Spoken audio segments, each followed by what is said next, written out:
Hi, welcome to Sherin's kitchen. இன்னைக்கு நம்ம வந்து அம்மா நீ எதுக்கு வந்த சீக்கிரம் கடையில இருந்து? டைம் ஆச்சு, நோம்பு திறக்க அதான் வந்துட்டேன். நானே இன்னும் செய்யலை. அதுங்குள்ளேயும் நீ என்ன வருவ? 6:30 வந்தா பத்தலையா? அதுங்குள்ளேயும் உன் யார் வர சொன்னா? கடையிலே வேலை நம்மளுக்கு ஒரே டயர்டாக இருந்துச்சு. சரி வீட்டுக்காச்சும் ஓடி வரும் அப்படின்னு சொல்லிட்டு வந்துட்டேன். கத்தனோம் கொஞ்சம் வாங்க. ஆமாம், எல்லாரும் வந்து ஷெரின்ஸ் கிச்சனில் சாரி வீடியோவில் எதில் பார்க்குறேன்னு சொல்லி வாட்ஸ்அப் நம்பரில் வந்து கேட்குறீங்க. ஏற்கனவே நமக்கு வந்து ரெகுலராக வாங்குறவங்க நம்ம வந்து சாரீஸ் எல்லாம் பார்த்தீங்கன்னா ஷெரின் சாரீஸ்ன்னு சேனல் இருக்குது. அதில் வந்து சாரி வீடியோலாம் இருக்குது. நீங்கள் அதில் போய் பாருங்கள். ஏன்னா தனியாக அதுக்கு பிஸ்னஸ்க்குன்னு தனியாக ஒரு சேனல் இருக்கப்போ இதில் போட வேணாம்னு அதில் போட்டுட்ருக்கோம். அதில் போய் பார்த்து டெய்லி அப்டேட் பார்த்துட்டு நீங்கள் அதில் வந்து சாரி வாங்குங்க. இன்ஸ்டாகிராம்லேயும் இருக்குது. அதே போல் இன்ஸ்டாகிராம்லேயும் பார்த்தீங்கன்னா saree studio by Sherin sarees இப்படி இருக்கும். நீங்கள் பார்த்துட்டு ஃபேஸ்புக்லேயும் இருக்கும். ஃபேஸ்புக்லேயும் இருக்குது, நம்ம பேஜ் இருக்குது. நீங்கள் அதிலெல்லாம் பார்த்துட்டு சாரி வாங்கிக்கோங்க. சரியா? இப்போ வந்து நான் வந்து வடை தான் செய்ய போகிறேன். வடை அப்புறம் சிம்பிளாக என்ன செய்யலாம் அப்படின்னு யோசிக்கிறப்ப பார்த்தீங்கன்னா ஒரு பருப்பு வடை செஞ்சிடலாம் நோம்பு கஞ்சிக்கு அப்படின்னு தான் தோணுச்சு. அதனால தான் நான் பருப்பு ஊற வச்சுட்டேன். அதை தான் செய்ய போகிறோம். வடை நம்ம சேனலில் நிறைய போட்டிருக்கேன். உங்களுக்கே போர் அடித்தாலும் அடிக்கலாம். ஆமாம். இது என்ன சும்மாவா? வெறும் ஜூஸா இல்லை எப்படி? வெறும் பழமா? ஜூஸ் போட்டுறவா? போடு. நீ ஒரு பக்கம் நான் இதெல்லாம் வெட்டி வச்சுட்டேன். இப்போலாம் வாட்டர் மெலன் டேஸ்டே இருக்கிறது இல்லை. ஏன் டேஸ்ட் இல்லைன்னா அது வந்து வாட்டர் மெலன், அதனால தான் டேஸ்ட்டு. இன்னும் என்ன லூஸாகவே நினச்சிட்டு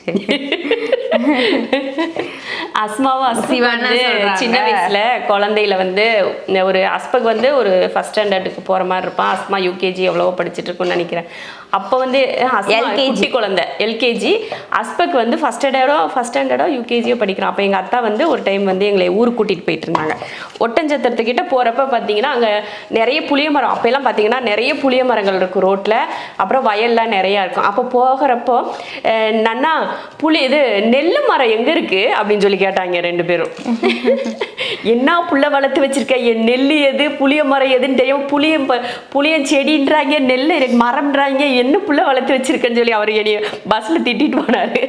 அவங்க எங்கே ஊருக்கெல்லாம் வந்தானுங்க, இப்போ தானே சின்ன பசங்க ஊருக்கு போகிறாங்க அப்படின்னு சொல்லிட்டு அப்புறம் தான் இதுதான் நெல் வந்து இப்படி தான் வளையும், இதுதான் நெல் மரம்லாம் சொல்லக்கூடாதுன்னு சொல்லி கொடுத்துட்டு இருந்தார் எங்கள் அத்தா.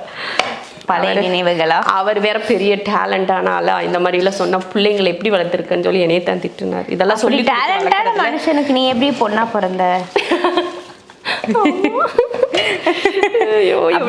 பாருங்க, எங்க அத்தா இருந்திருந்தாருன்னா உண்மையாவே என்னைய காரி துப்பி இருப்பாரு. பாரு உன் பிள்ளைங்க உன்னை எப்படி கேள்வி கேட்குது, அதுக்கு தான் உன்னை ஒழுக்கமா படி நான் அன்னைக்கு சொன்னது அப்படின்னு சொல்லி உண்மையாவே திட்டி இருப்பாரு.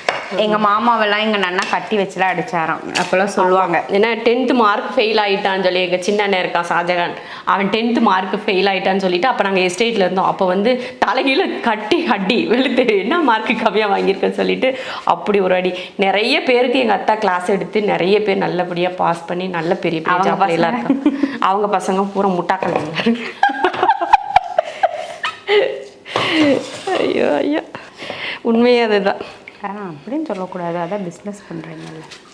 இருந்தாலும் அவர் ஆசைப்பட்ட மாதிரி இல்லைல்லடாங்க. வக்கீலாகணும், எங்கள் அப்பா வக்கீலாக வேண்டும் என்று எனக்கு போக எங்கள் போலீஸ் பாண்டியன்னு பேர் வைத்தார். அப்போ வந்து சார் நீங்கள் போலீஸா? இல்லை சார், எங்கள் அப்பா வந்து எங்கள் அப்பா கலெக்டர் பாண்டியா என்ன வரும், எங்கள் அப்பா டாக்டர் பாண்டி ஏதோ வரும். இது மாதிரி தான், அந்த மாதிரி தான். நீ ஒன்று காமெடி பண்ணது போது உடனே எங்கள் குடும்பத்தை டேமேஜ் பண்ணணும்னா வரிஞ்சு கட்டிட்டு வந்து நிற்பாங்க குடும்பமாக. அது அஸ்பக்கெலாம் அப்படி பண்ண மாட்டான், அந்த இவ தான் ஓவராக இது பண்ணுவான். ஐயோ தெரியுமா, சரியான இருக்கும்.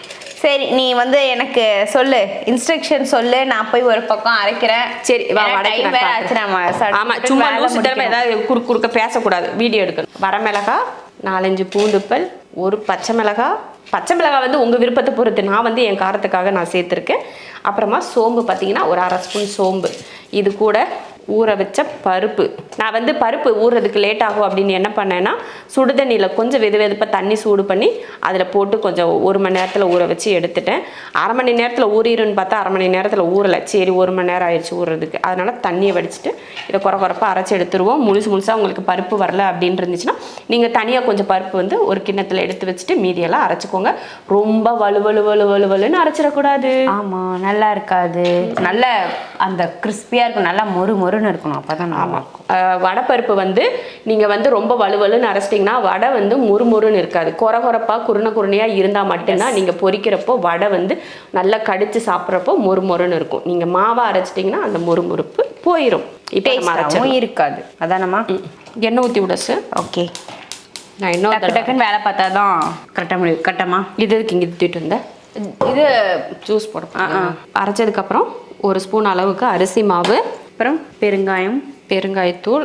அடுத்து பார்த்தீங்கன்னா கொஞ்சம் கருவேப்பிலையும் கொஞ்சம் வெங்காயமும் வெட்டியிருக்கேன். நல்லா வெங்காயம் ஒன்று ஒட்டிகிட்டு இருக்கு. அந்த மாதிரி நல்லா இப்படி பிசைஞ்சு விட்டுக்குவாங்க. நான் போடுறேன். அடுத்து உப்பு.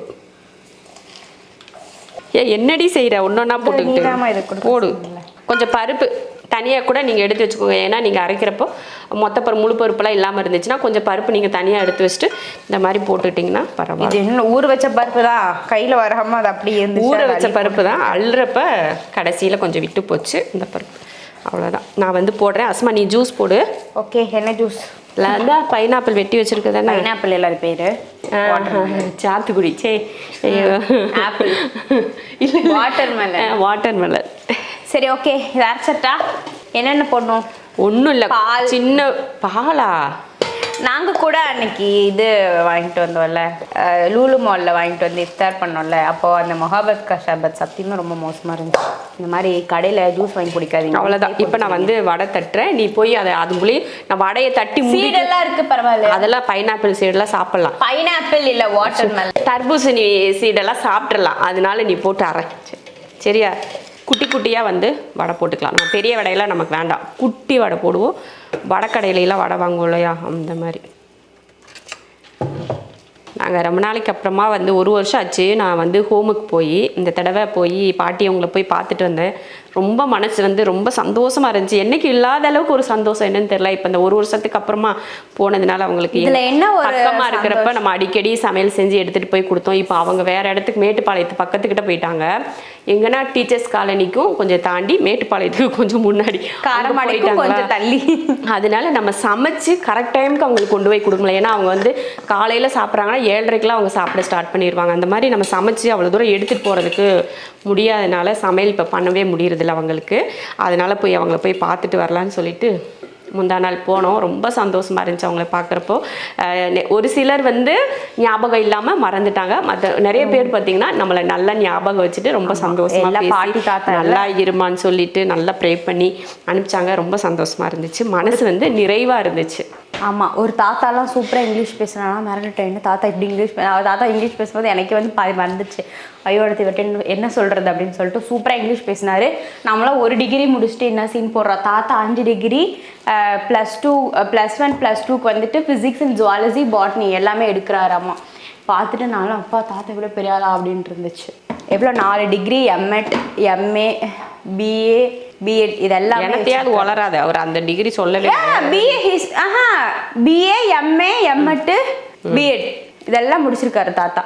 நல்லா கவர்மெண்ட் ஸ்கூல்ல டீச்சர். போனப்போ இந்த ரம்ஜானில் வந்து நிறைய நல்ல விஷயங்கள் வந்து இந்த ரம்ஜான் மாதத்தில் வந்து நடந்துச்சு எங்களுக்கு. முதல்ல வந்து நம்ம சிஞ்சுக்குட்டி முன்னாடி ஃபஸ்ட்டு டே வந்து சிஞ்சுக்குட்டி வந்தால், அதுக்கப்புறமா என்னென்னா நம்ம மொட்டை மாடியில் நம்ம இதில் மணி பிளான்ட் தொட்டியில் ஒரு குருவி முட்டை போட்டு அவள் குஞ்சு பொறிச்சு அது பிள்ளைகள் அம்மா பிள்ளைங்க எல்லாம் நம்மக்கிட்ட நம்ம ஃபேமிலியில் அவங்களும் சேர்ந்துட்டாங்க. இந்த மாதிரி போடுறேன். அப்புறம் ஹோமுக்கு போனது, இந்த மாதிரி நிறைய நல்ல விஷயங்கள் இந்த நோம்புல நடந்தது. என்னடா இது இல்லாமல் நல்ல விஷயமா நினைப்பீங்க? இது எங்களுக்கு நல்ல விஷயம் தான். அது மைண்டுக்கே வந்து சூப்பராக இருந்துச்சு. அந்த குருவியெல்லாம் பார்க்கும்போது அவ்வளோ ஆசை. கையிலே கொடுத்து சாப்பிட்ற அளவுக்கு அந்த குருவி நம்ம கிட்ட பழகியதே இல்லை. தண்ணி என்ன வந்து நான் இப்படி கொடுத்தாதான் அந்த தண்ணி குடிக்குமா, இப்படி கொடுத்தா குடிச்சுது, ஆனால் இப்படி கொடுத்தா நல்லா நிறைய குடிக்குது. அப்புறம் பக்கத்துலேயே போய் என்ன கொடுத்தாலும் சாப்பிட்றான். அந்த பாப்பா வீட்டில் வளர்க்குற பேர்ட்ஸ் கூட இந்த மாதிரிலாம் பண்ணாது. அப்புறமா நம்ம சிஞ்சு குட்டி இருக்கா பார்த்தீங்களா, அவள் வந்து ரொம்ப அதிசய குட்டி தெரியுமா?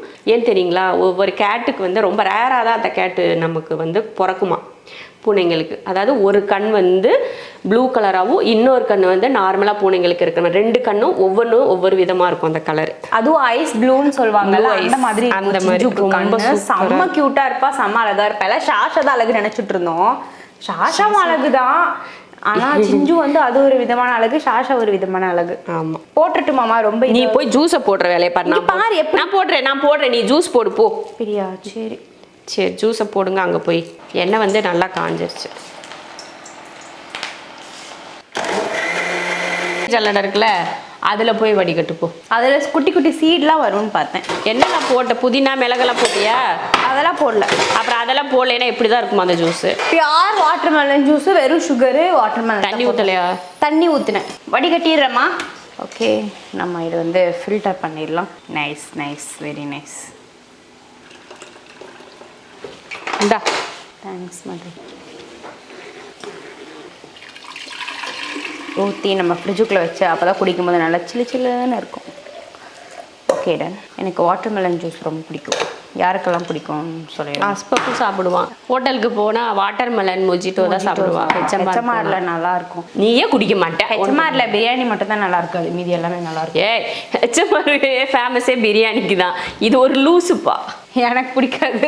கோயம்புத்தூர்லயே ஒரு நல்ல பிரியாணி சாப்பிடணும்னா ஹெச்எம்ஆர் போகணும்னு தான் சொல்லுவாங்க. அது இப்போ இல்லை, ஒரு 5 வருஷத்துக்கு முன்னாடி. இப்போ அந்த அளவுக்கு முன்ன மாதிரி டேஸ்ட் இப்போ இல்லை. முதல்லாம் பிரியாணினா ஹெச்எம்ஆருக்கு போனோம்னா மனசுக்கு திருப்தியாக சாப்பிட்டு வரலாம். அவ்வளோ அப்படியே கொதிக்க கொதிக்க இருக்கும். அவங்க வந்து பெரிய பெரிய பாத்திரத்துல எல்லாம் பிரியாணி பண்ண மாட்டாங்க. சின்ன சின்ன பாத்திரமா பிரியாணி பண்ணி அவங்க எப்போ போனாலுமே பிரியாணி வந்து நல்லா சுட சுட கிடைக்கும். நல்லா இருக்கும் பிரியாணி. ஆனால் அந்த டேஸ்ட் வந்து இப்போ இல்லை. ஒருவேளை மாஸ்டர் வேறு மாறிட்டாங்களோ என்னமோ தெரியல. 2 பாத்திரமா கொண்டு போனீங்க. அத்தா ஐயோ சரி, இதுக்கப்புறம் அடுத்த வருஷம் தான். காலைல தான் அம்மா பழம்பிட்டாங்க, ஐயோ இனிமேல் நோம்பு கஞ்சி வாங்க முடியாது அப்படின்னு. ஆமாம், அடுத்து நாங்கள் ஊருக்கு போகிறோம் ரம்ஜானுக்கு. அதனால முன்கூட்டியே போயிடுவோம். சரி, இன்னைக்கும் நாளைக்கும் தான் வாங்க முடியும். அதனால வாங்கிட்டு வந்துருங்க தயவு செய்துன்னு சொல்லிட்டு அனுப்பிச்சி விட்டு வாங்கிட்டு வந்துட்டாரு. பாருங்க, அத்தா நல்லா தழும்பு வாங்கிட்டு வந்திருக்காரு. ஆச்சா? ஆச்சு. ஏன்னா என்ன, இது இன்னொரு டைம் போட்டு எடுத்தால் தான் டேஸ்ட்டாக இருக்கும். அதனால நாங்கள் வெயிட் பண்ணுறோம். ஒரு டைம் போட்டு எடுத்துட்டு இன்னொரு டைம் போடணும். அவ்வளோதான், வடையை பொரிச்சாச்சு. அடுத்து இந்த உருளைக்கிழங்கு போட்டு பொரிச்சிடலாம். போட்டுட்டு தெரிச்சு ஓட போகிறேன். ஏன்னா இது ரொம்ப சில்லுன்னு. 2 to 3 minutes தானாமா? ஓடிருங்க. அந்த போட்டதுமே அந்த ஈரத்துக்கு தெரிச்சிருச்சு. நான் ஏன்னா நிறைய அனுபவப்பட்டிருக்கேன் நான். அதனால கொஞ்சம் தூரமாகவே இருக்கேன். அவ்வளோதான், நல்லா ஆயிடுச்சு. இன்னும் கொஞ்சம் நேரம் விட்டோம்னா கலர் வந்து நல்லா ப்ரௌனாக மாறிடுங்க, கோல்டன் கலராக மாறிடும் போல். ஆனால் இந்த மாதிரி கலரில் இருக்கிறதா நல்லது. அதனால் எடுத்துருவோம். அவ்வளோதான், வேலை முடிஞ்சுது. எனக்கு நோம்பு கஞ்சி ரெடி, ஜூஸ் ரெடி, வடை ரெடி, ஃப்ரெஞ்ச் ஃப்ரைஸ் ரெடி, எல்லாம் ரெடி. இதுக்கு மட்டும் சாஸ் மட்டும் எடுத்துக்கலாம். அவ்வளோதான். இன்றைக்கி சிம்பிளாக ஒன்று செய்யலாம்னு நினச்சிட்டு அதுவே பெருசாக வந்துருச்சு. ஏன்னா நம்ம செய்கிற சின்ன சமையல் தான் நம்ம வீட்டில் எல்லாம் பார்த்திங்கன்னா அது பெரிய விருந்து மாதிரி நமக்கு தோணும். அதனால் லைட்டாக சின்னதாக பிளான் பண்ணாலும் கொஞ்சம் பெருசாக தெரிகிற மாதிரி செஞ்சிங்கன்னா சூப்பராக இருக்கும். ட்ரை பண்ணி பார்த்துட்டு எப்படி இருக்குன்னு சொல்லிட்டு கமெண்ட்டை சொல்ல. நார்மலாக செய்கிறது தான் வடை, வேறு எதுவுமே ஸ்பெஷல் கிடையாது. ஜூஸுமே நார்மல் தான், எதுவுமே இல்லை. இதுவுமே நம்ம பள்ளிவாசலில் கிடைச்சது தான், வேறு எதுவும் இல்லை. அவ்வளோதான். இதோட இந்த இஃப்தார் ரெசிபி முடிஞ்சுது. இன்னும் டைம் ஆகலை, இன்னும் ஒரு 15 நிமிஷம் இருக்குது. அவ்வளோதான், இதோட நாங்கள் முடிச்சுக்கிறோம். பாய்.